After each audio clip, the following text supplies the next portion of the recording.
Une série consacrée au karting. 6 étudiants amiénois de Bac Pro se sont mis en tête de participer au championnat de France de kart électrique avec leur propre machine. Après l'avoir construite, direction Abbeville pour les premiers essais et les premières surprises. Arnaud Wust, Benoît Henrion. C'est le grand jour pour les étudiants du lycée de Lambre. Après 4 mois de théorie, ils vont enfin essayer leur kart électrique. Dernier réglage, tous sont gonflés à bloc. On sent surtout un moment de fierté, je pense que on attend tous ce moment-là depuis un bon bout de temps. Et on est vraiment tous contents, je pense. On a hâte de voir comment le kart il va réagir sur la piste. On est vraiment contents. Bah ça y est, c'est le jour J, voir si notre kart il fonctionne. En ce mois d'hiver, dernière recommandation pour les essais. Surtout, couvrez-vous bien parce que il fait 30 degrés dehors. Tester la fiabilité du variateur, du moteur et des batteries, voilà l'objectif du jour. À leur service, des capteurs sur le kart et un ordinateur pour enregistrer les données. Et c'est parti pour 10 minutes de circuit.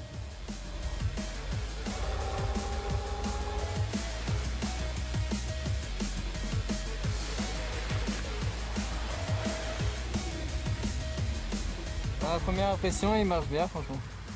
Ouais. Il marche bien, franchement. Sensation, accélération. Ouais, accélération, il pousse aussi. On est surpris, nous. Il a fait un chrono d'une 17 sur un tour, là. C'est une bonne performance avec les conditions d'aujourd'hui. Le challenge national auquel il participe comprend 2 courses d'endurance. La machine doit donc être mise à rude épreuve. C'est le tour de Benjamin, il connaît bien le circuit, tout est permis. Enfin presque. Super bien. Ça change du kart thermique. Il n'y a pas de bruit, certes, mais franchement, une bonne sensation. Un plaisir de piloter, franchement. Après les essais, premier bilan. Donc ça va permettre de faciliter l'engagement dans les courbes. Ça va être, ouais, le train avant il sera beaucoup plus précis, il sera moins incisif mais plus précis. À l'aide d'une caméra thermique, les moindres recoins du kart sont inspectés. Le but est de déjouer les surchauffes électriques anormales qui peuvent provoquer une casse. Donc il y a un câble qui chauffe là, il faut faire un peu le resserrage. Sinon pour le reste c'est bon, le moteur a l'air chaud mais c'est normal. Pourtant, à forcer sur les mécaniques, très vite nos pilotes amiénois essuient quelques déboires. Le pneu a crevé et puis on n'en a pas de rechange, donc on va être un peu embêté. On va voir un peu comment on va pouvoir réparer quand même. On a perdu des écrous de jantes. On vaut mieux que ça vous arrive là qu'en championnat, quoi. Ouais, c'est sûr, c'est sûr. C'est ça le sport mécanique, hein. C'est plein de surprises. Plein de surprises. Venus avec leurs vieux karts, sans pièces de rechange, ils ont peu de solutions pour réparer. Heureusement, le club d'Abbeville leur donne des pneus. Les étudiants vont pouvoir finir leurs essais. Ça a été surtout aussi un échange. À la fois, eux nous ont apporté un concept, une technologie, et nous, on a essayé dans ce qu'on savait faire, leur apporter le maximum de conseils justement pour mettre au point leur carte.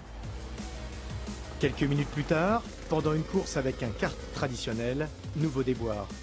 Les batteries se vident plus vite que prévu, les jeunes pilotes ont été trop fougueux, ont trop poussé la machine. Conclusion. Il va pas y arriver.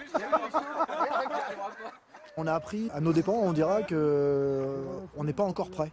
On a encore quelques petites choses à affiner au niveau batterie, au niveau moteur. Bon, je pense que, voilà, on sait où on en est aujourd'hui et ce qu'il nous reste à faire pour arriver à Vierzon. Retour au stand, à pied. Nos étudiants picards sont loin d'avoir perdu espoir. Ils ont 3 mois pour être au niveau du championnat de France.